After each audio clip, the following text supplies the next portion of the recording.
kinésithérapie pour des massages érotiques? Et si oui, les hommes ou les femmes kinésithérapeutes peuvent-ils facilement voler nos maris ou nos...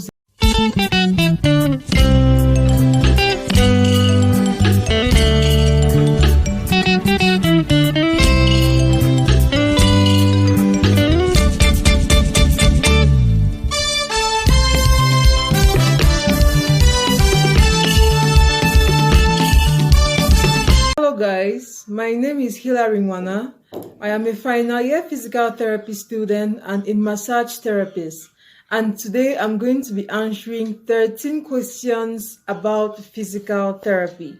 My inspiration for this video is with time I've realized that many people don't know the real job of a physical therapist, and there is a lot of ambiguity around the definition of a physical therapist and a massage therapist. So I hope that at the end of this question and answer session, everything is going to be clear and all your doubts are going to be clarified.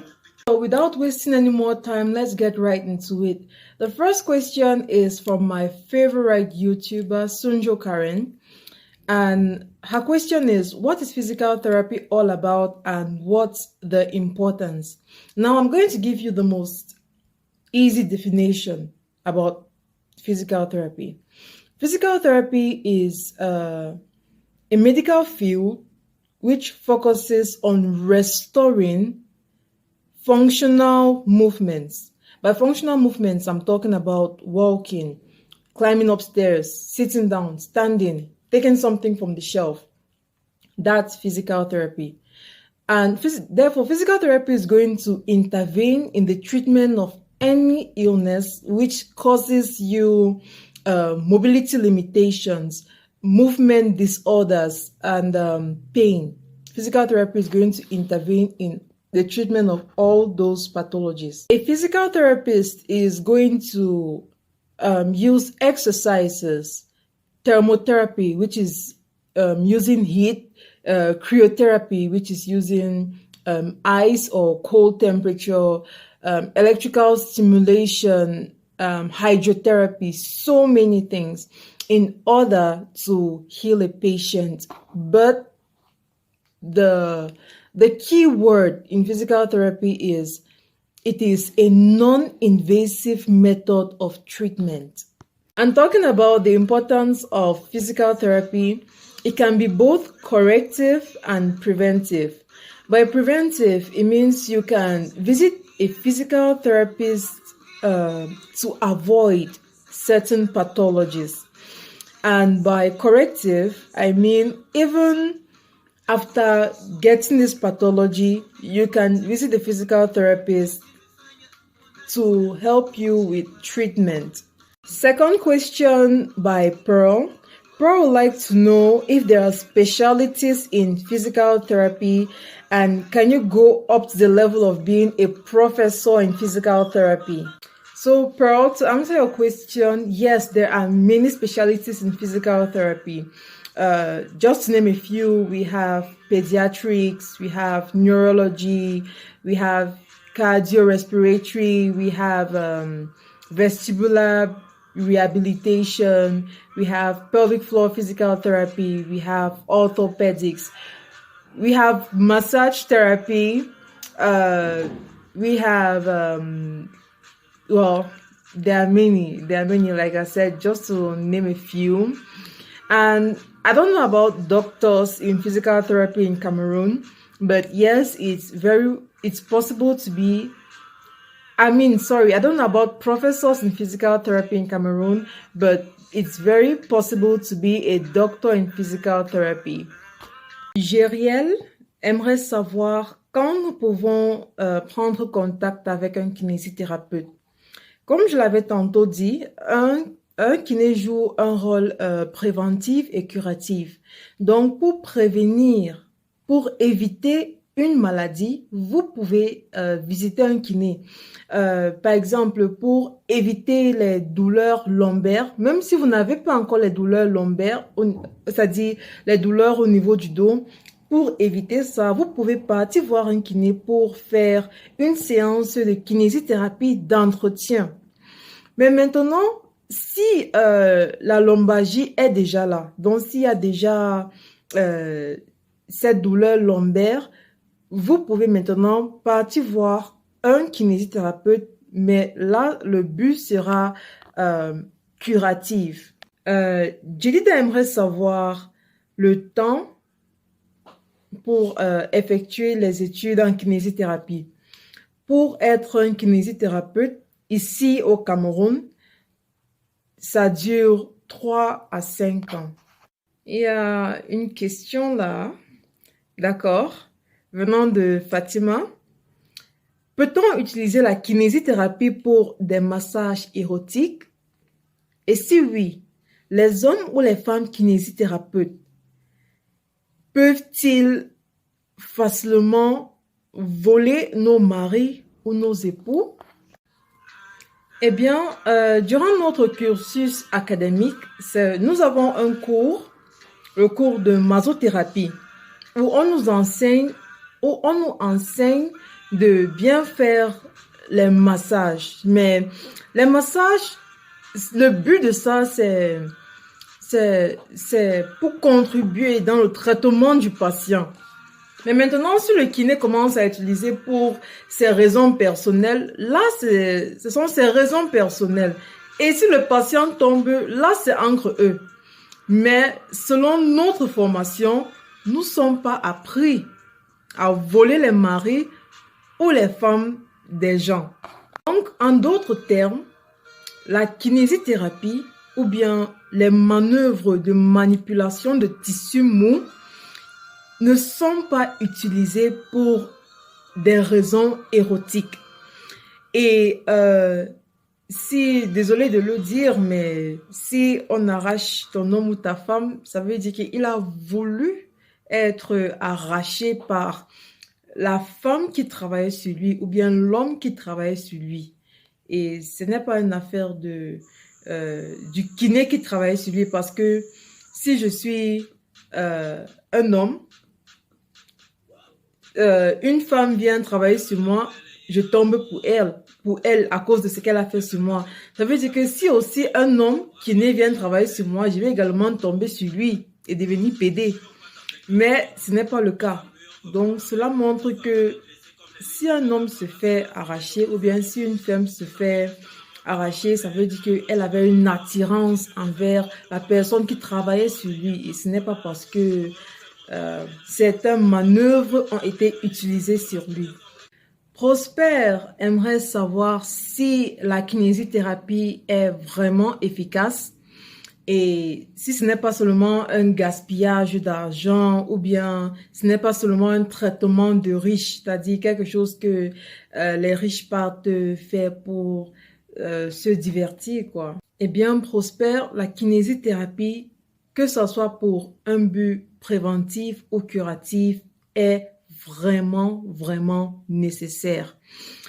C'est nécessaire comme, je ne sais pas, dans un traitement médicamenteux. C'est-à-dire, la kiné joue un rôle de finition. C'est-à-dire, tu as une fracture, après la fracture, on finit avec la chirurgie, disons, recoller les os. Tu ne pourrais pas utiliser cette articulation si tu ne passes pas en kiné. Même si tu prends les médicaments, même si c'était le meilleur chirurgien, tu as besoin de passer en kinésithérapie. Et même quand tu as les douleurs lombaires, même si tu as les douleurs au niveau du cou, tu as les douleurs au niveau du genou, la kinésithérapie est vraiment efficace. Ce n'est pas quelque chose qui est fait seulement pour les blancs. Ce n'est pas un traitement qui est fait pour se faire plaisir. Ce n'est pas un traitement qui est fait pour passer du temps. C'est aussi efficace que le traitement médicamenteux. Et voilà ce que les kinésithérapeutes de cette génération essayent d'inculquer dans la population. Il faudra toujours finir vos traitements en kinésithérapie, que ce soit pour n'importe quelle maladie. Et maintenant, une question de un de mes enseignants les plus exemplaires.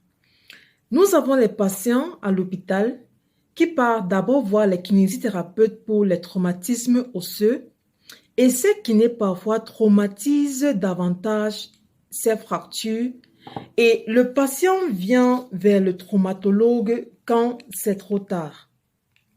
Est-ce qu'un kiné est autorisé à masser un os fracturé? La réponse est non. Un traitement kinésithérapique de cette ampleur est strictement sur prescription médicale. Un kiné n'a pas le droit de masser une fracture ou bien une lésion osseuse. C'est quand même vrai que nous sommes dans un pays de merveilles où même les masothérapeutes sont en train de faire la magie, sont en train de prendre en charge les patients qui souffrent des fractures, mais ça ne doit pas, en principe, ça ne doit pas être comme ça. Un traumatologue doit prendre en charge les lésions osseuses et c'est quand il envoie ses patients chez un kiné que le kiné peut commencer son traitement. C'est comme ça que ça... C'est quand même vrai que il y a le traitement kiné peut déjà commencer quand le patient est encore hospitalisé. Mais malgré ça, c'est sous avis médical. Un kiné ne peut pas se lever et commencer, ne doit pas se lever et commencer à travailler ou sur une lésion osseuse. Sans même vouloir, j'ai déjà répondu à la deuxième question de Monsieur Tala, qui est à quel moment est-ce qu'un kiné doit intervenir dans la prise en charge d'une fracture? Donc, comme je l'ai tantôt dit, c'est seulement quand le médecin traumatologue lui permet de commencer avec les séances de kiné qu'un kiné peut déjà intervenir. Et même quand le patient n'est plus hospitalisé, c'est toujours le médecin traumatologue qui dit au kiné, d'accord, tu peux déjà commencer à mettre appui sur la fracture, sur le membre ou bien sur l'os qui a été lésé. Donc, un kiné peut bien faire la rééducation, mais tout se passe sous prescription médicale. Monsieur Tala également voudrait savoir quels sont les exercices que je peux conseiller à une femme enceinte pour pallier les problèmes de douleur lombaire et quel exercice peut-elle faire pour préparer son périnée pour l'accouchement. Pour cela, je ne peux pas, ça ne sera pas facile de le mentionner dans cette vidéo. Sinon, la vidéo va prendre même 1 heure de temps. Donc, il y aura une vidéo à part pour proprement décrire cela. Hortense voudrait savoir quel exercice elle peut utiliser pour augmenter sa taille. Pour augmenter la taille, pas sa taille. Hortense, il faudra d'abord savoir que la chose principale qui donne ta taille, c'est ton rachis. Donc, je suggère que tu bois d'abord beaucoup d'eau, de 1, et de 2, il faut bien faire tes étirements. Tes étirements sont vraiment nécessaires. Tes étirements journaliers. Il faut bien faire tes étirements et il faut également faire les exercices qui vont te permettre d'étirer ton rachis. Par exemple, quelque chose comme le basket. ça te fait sauter, tu étires ton rachis. Mais il ne faut pas également oublier qu'il y a les facteurs génétiques. Donc, si tes gènes disent que c'est comme ça, tu seras une fille de taille moyenne, il n'y a rien à faire, hein. Arielita aimerait savoir qu'est-ce qu'elle doit faire après une fracture. Si tu te fais une lésion osseuse ou bien une fracture maintenant, tu pars à l'hôpital voir un traumatologue. Et c'est quand le traumatologue t'envoie en kinésithérapie que tu viens faire ton traitement. Il ne faut jamais partir voir un kinésithérapeute après une fracture. Alex et Malcolm, je suis sûre que ce sont les gens bamis ici. Ils demandent s'il y a l'argent dans la kinésithérapie et quel est le salaire moyen d'un kinésithérapeute. J'aimerais mentionner que on n'entre pas dans le domaine de la santé pour s'enrichir, hein. On n'entre pas dans ce domaine pour s'enrichir. Si tu veux penser d'argent, il faut partir faire la comptabilité. Il faut partir faire le business. Mais ici, en santé, il n'y a pas vraiment l'argent. Hein, donc, je ne vais pas répondre à cette question. On fait seulement le bénévolat. Hilary aimerait savoir si nous pouvons faire la kinésithérapie périnéale, donc une rééducation périnéale pour une femme qui a déjà eu à faire 4 accouchements par voie basse. Eh bien, c'est vraiment possible, c'est 100% possible de faire la rééducation pour cette dame. Même si la récupération de son tonus musculaire au niveau des muscles périnéales ne sera pas à 100%, mais quand même, il y a eu preuve de l'efficacité de la kiné périnéale sur l'amélioration du tonus. Donc, il y a un emphasis. Je souligne le mot amélioration, même si on ne guérit pas à 100%. Maintenant, dernière question par Anderson, qui aimerait savoir la différence entre un kinésithérapeute et un masothérapeute et les bienfaits de la kinésithérapie. Eh bien, pour la différence entre un kiné et un masseur, il y a plusieurs différences, mais je vais seulement vous donner un ici. Et la différence principale, c'est que le travail d'un masothérapeute est celui de relaxation, de diminution de douleur à travers le toucher. Pourtant, le travail d'un kinésithérapeute se focalise beaucoup plus sur l'amélioration de la fonctionnalité, sur l'amélioration de la mobilisation ou bien de la mobilité, quoi. Et la deuxième question d'Anderson, c'est de savoir les différents types de kinésithérapie et les bienfaits. Pour les différents types de kiné, nous avons déjà mentionné plus tôt. Et maintenant, les bienfaits de la kinésithérapie, également, nous avons parlé de ça, où nous avons dit un kiné joue un rôle de prévention et a un rôle curatif.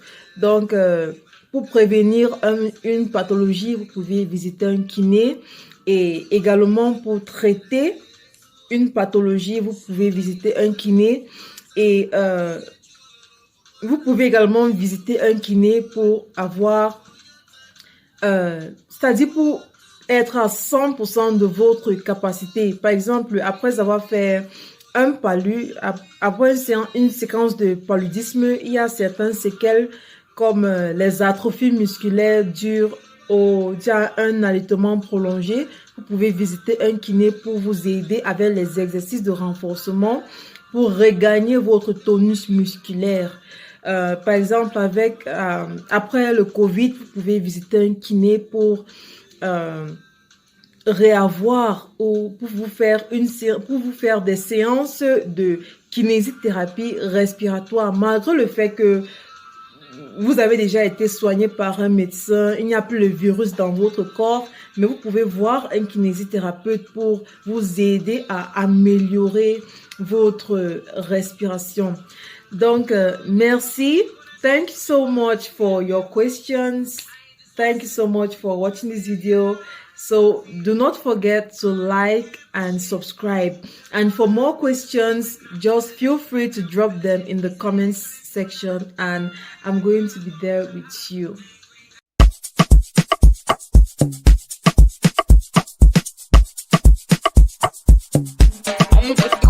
You know, ìwọ, ìwà.